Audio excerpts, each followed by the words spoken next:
फटाक 30 सेकंड में हर खबर डाउनलोड कीजिए तक ऐप। एक तरफ स्टॉक मार्केट है तो दूसरी तरफ क्रिप्टो करेंसी मार्केट। इन दोनों ही बाजारों में इस वक्त कोहराम मचा हुआ है। निवेशक परेशान है। हफ्ते के पहले दिन भी क्रिप्टो करेंसी मार्केट धराशायी हो गया। बिटकॉइन, इथेरियम समेत कई क्रिप्टो करेंसी के दाम जमीन पर आ गए। कॉइन मार्केट कैप के मुताबिक बिटकॉइन में करीब 6.10% की गिरावट आ गई और ये 25,11,453 रुपए पर ट्रेड कर रहा है। तो वहीं इथेरियम भी 10.72% की गिरावट के साथ 1,68,368 रुपए पर ट्रेड कर रहा है। बिनांस कॉइन्स 10.85% गिरकर 25,688 रुपए पर ट्रेड कर रहा है। डॉज कॉइन 8.68% टूटकर 9 रुपए 65 पैसे के करीब ट्रेड कर रहा है। पोल्काडॉट में 13.24% की गिरावट देखी गई और ये 1,224 रुपए पर ट्रेड कर रहा है। क्रिप्टो करेंसी की कीमतों में लगातार भारी गिरावट के चलते इसका मार्केट कैप 75 लाख करोड़ रुपए घट चुका है। दुनिया की सबसे पॉपुलर क्रिप्टो करेंसी बिटकॉइन का हाल बेहाल रहा। बीते साल नवंबर में बिटकॉइन ने अपना ऑल टाइम हाई का आंकड़ा छुआ था, लेकिन इसके बाद से ही इसके टूटने का सिलसिला जारी है।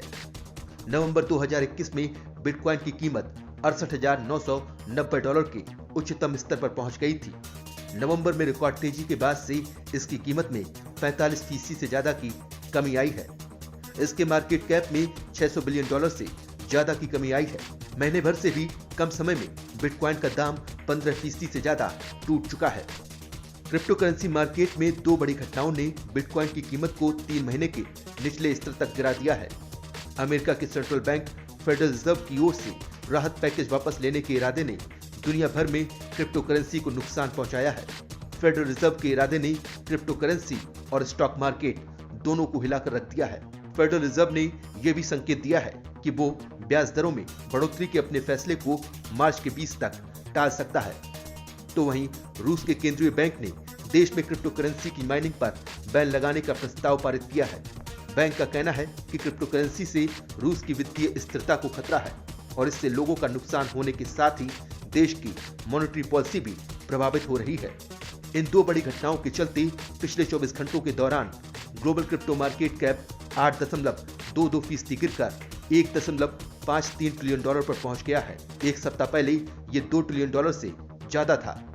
इन सभी कारणों के चलते मार्केट में आशंका का माहौल बना हुआ है। रूस का आरोप है कि क्रिप्टो करेंसी का इस्तेमाल आतंकवाद की फंडिंग और मनी लॉन्ड्रिंग के काम के लिए किया जा रहा है, इसीलिए वो इसकी माइनिंग पर बैन लगा रहा है। भारत में भी पिछले कुछ महीनों में लोगों का क्रिप्टो करेंसी की तरफ झुकाव तेजी से बढ़ा है।